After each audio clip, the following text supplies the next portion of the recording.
What's going on, guys? Thank you for tuning in. You are watching the Nomadic Chef's YouTube channel. I am Sebastian, and in today's episode, we're gonna take a journey down to Florida, somewhere between Orlando and St. Augustine, where my wife is in the hunt for wild plants and exotic flowers. So she found a couple of nurseries in the area where we camped in St. Augustine, and these are ginormous hydroponic greenhouses that specialize in really specific rare plants and exotic flowers. So my wife, being someone who grows them and sells them online, she really wanted to check out these nurseries. So in this episode, we're gonna go ahead and showcase some of the stuff that we saw and some of the most beautiful plants that we've found in the US. So tag along, guys. Let's go for the ride.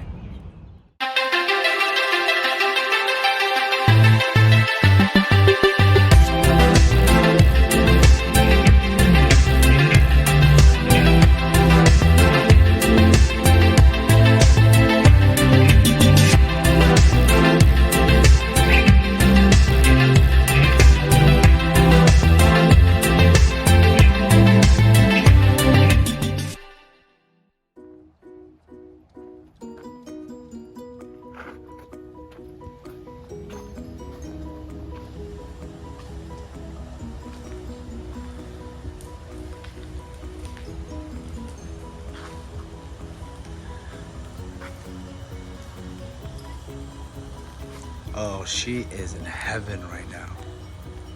She is in heaven right now. This is her sanctuary. This is what she wants to do. She wants to build one of these bad boys. We're gonna make it happen. Right, sweetie? We're gonna make it happen. We're gonna build one of these for you one day.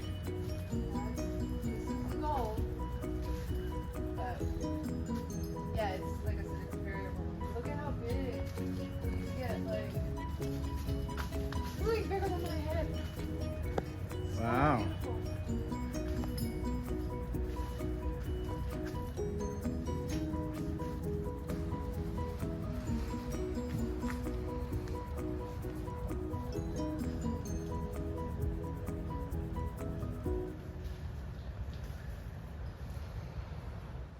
All right, Ladina, so what are we looking at right now? So this is an anthurium. Anthurium, okay. Anthurium regale.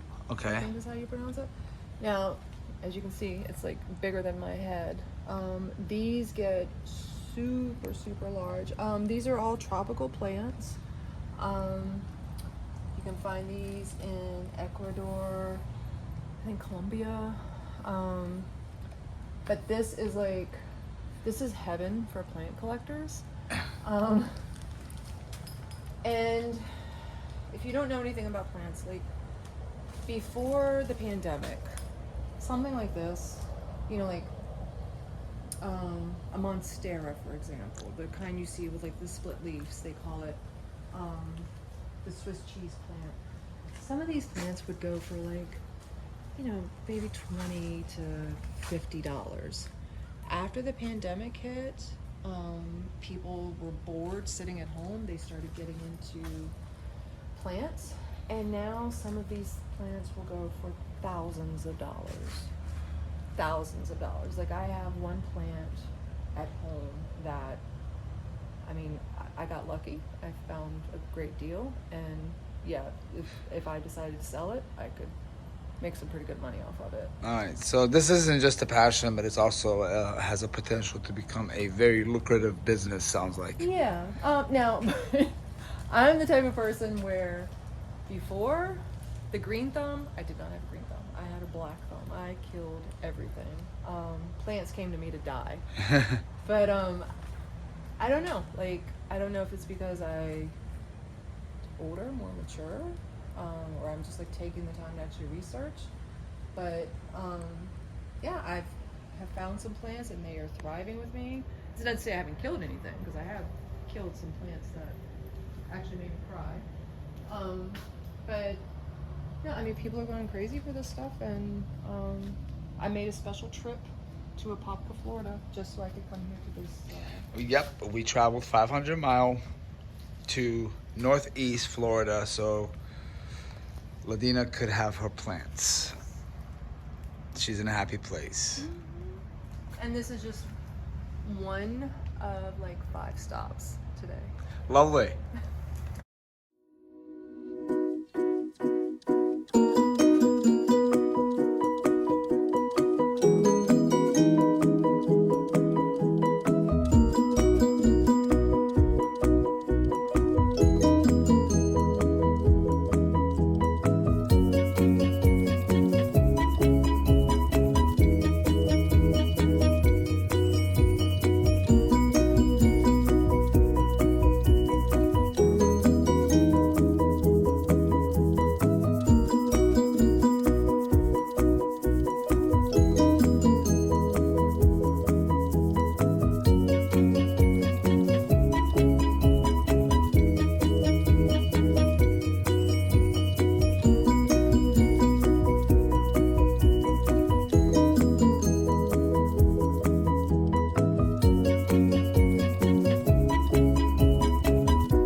We are in Daytona Beach in Florida, which is about an hour away from where we are in St. Augustine.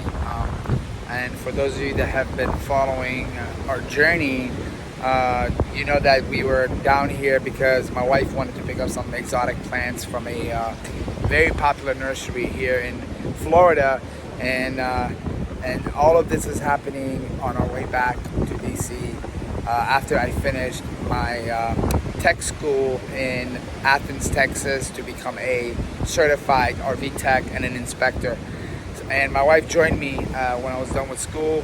So here we are now, heading back to DC, and this area was on a stop on our way back. So here we are. But long story short, we are in Daytona. This is our last day here in Florida. We're going to be heading back towards Washington, D.C. tomorrow. So we figured, you know what, let's go to Daytona and drive on the beach for an hour or so and enjoy the beautiful views, and then head back and get ready for our travel tomorrow. But right here behind me, as you can see, it's absolutely gorgeous. And I think this is one of the very few beaches in Florida where you can drive your car. All right, and let me show you guys more of what I'm talking about.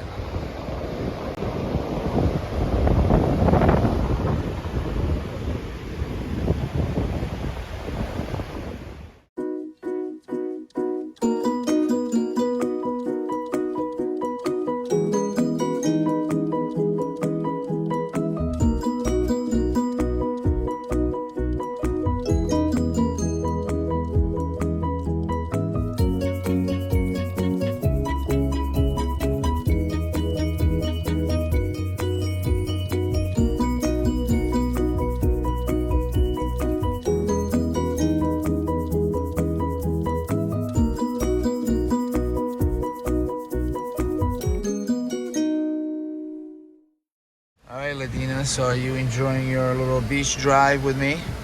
I am enjoying the beach drive with you. I wish it was warmer, and the rain sun doesn't bother me, but it's kind of soothing and relaxing, would you say? yeah, it is. But again, came down here expecting warm weather, and the cold followed me from DC. So It's still better than no, it's still relaxing. and still better than DC's weather, because right now, based on the forecast, I'm saying it. Sure. Yeah, They're in there's the like mid-20s. A nor'easter, I think, coming. But no, just the sounds of the waves is very relaxing.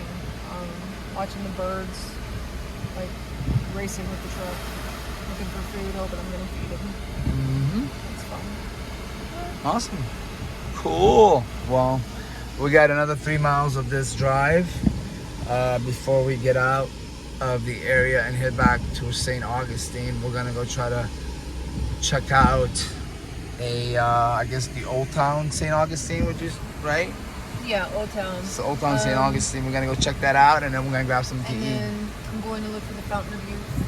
Fountain of Youth. From Ponce de Leon's, yeah, Fountain of Youth. Yeah, Ladina she wants to keep her age at where she's at right now.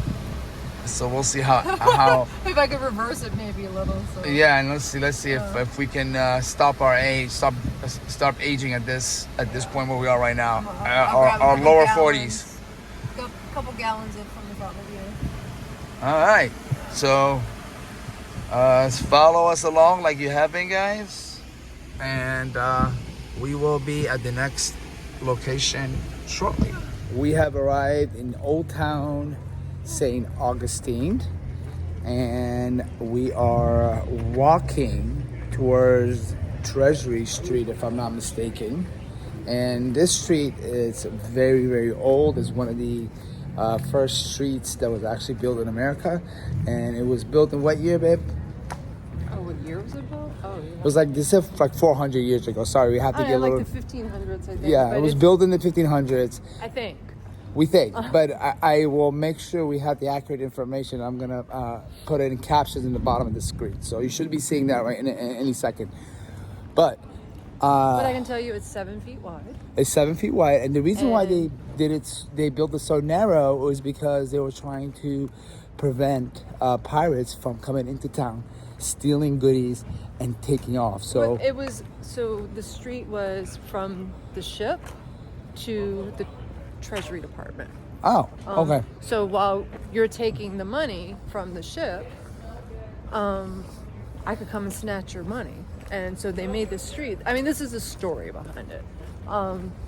The street was built so narrow so that I couldn't just like come up with my horse and buggy and snatch your money. Got it. Your treasury. So, all right.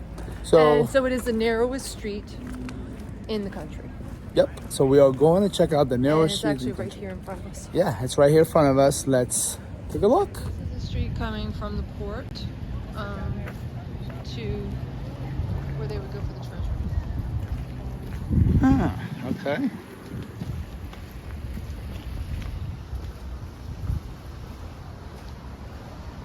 And this is all part of it, right? Yeah, this is the main street. Yeah. This is the historic street. I like the cactus here. Hey, you plant lover. I think this is you're right up your alley, figuratively and literally speaking. Isn't it? This is definitely has aged quite some time now. These are they don't go that fast. It takes years to get to that height, especially with cactuses. So this should kind of give you an idea how old this little community, beach community, I should say, is. And you can see the bridge that connects the St. Augustine Island to the to inland, right over there.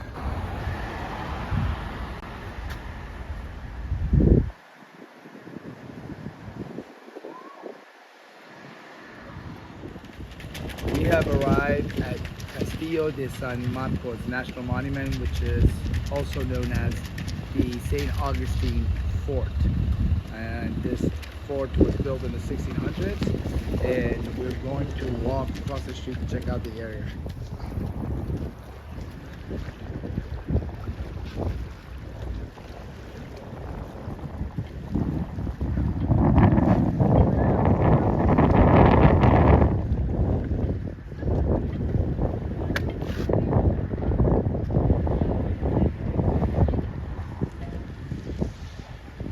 So the fort was built in late 1600 by the Spaniards to protect the island's trading routes.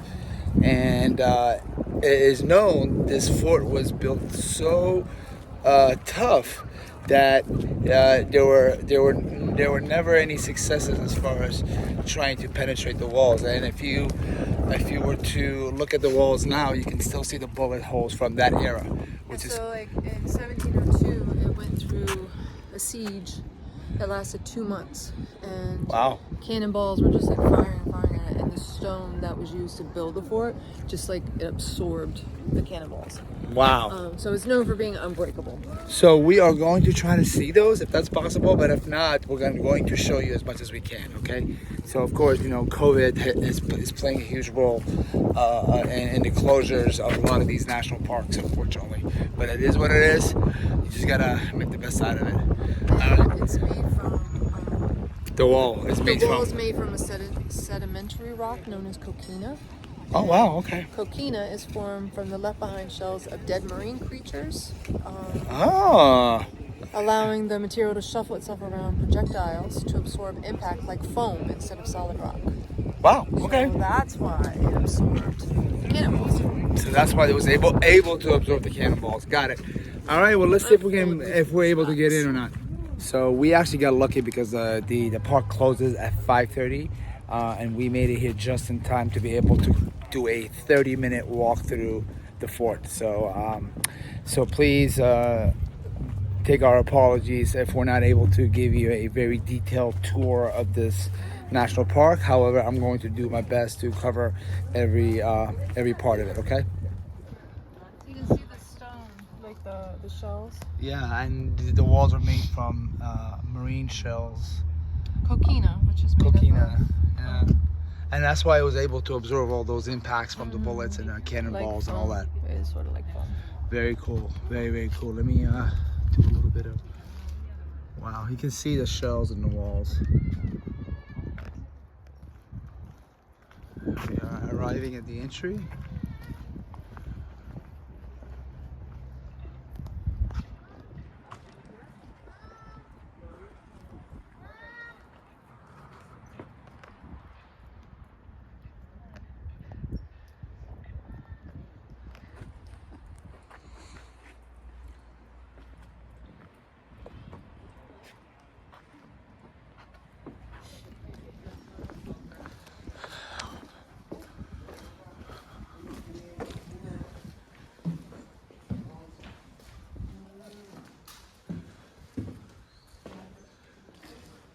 So I guess this is where the fort guards would sleep.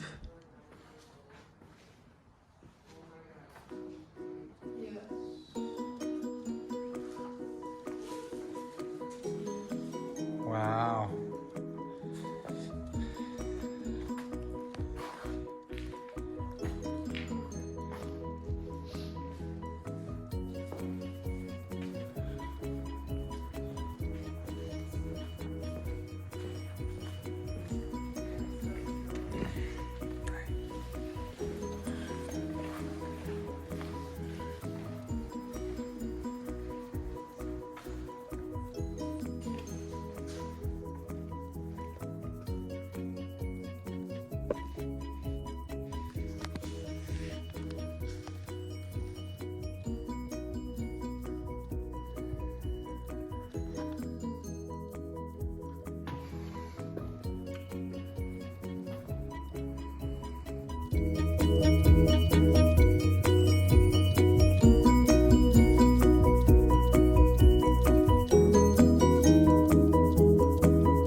Wow, what a view, huh? Wow. Okay. So this is where the cannonballs were placed at the time. So if they saw any enemy ships approaching the fort, they would try to take them out with these cannonballs. And again, like Ladina was saying earlier, you know, these walls were built to be able to absorb the impacts of bullets and cannonballs.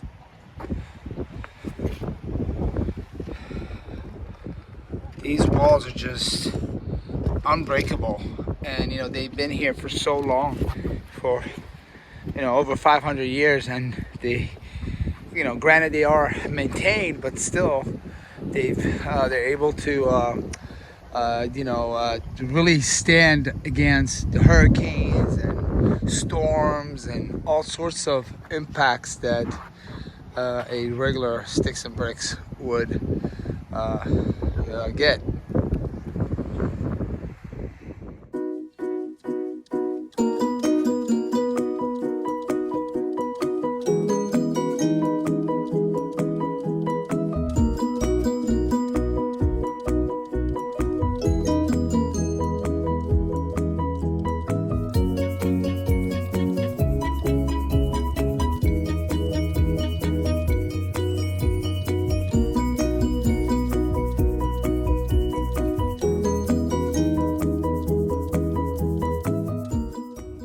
Well, that does it for today's episode, guys. Thank you all for tuning in, and please don't forget to subscribe to our YouTube channel.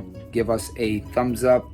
Also, follow us on all of our social media platforms, such as Instagram, Facebook, and Twitter. And please leave a comment below if you have any questions, and I will get back to you guys as soon as possible. Thank you guys for watching again, and have a blessed summer ahead.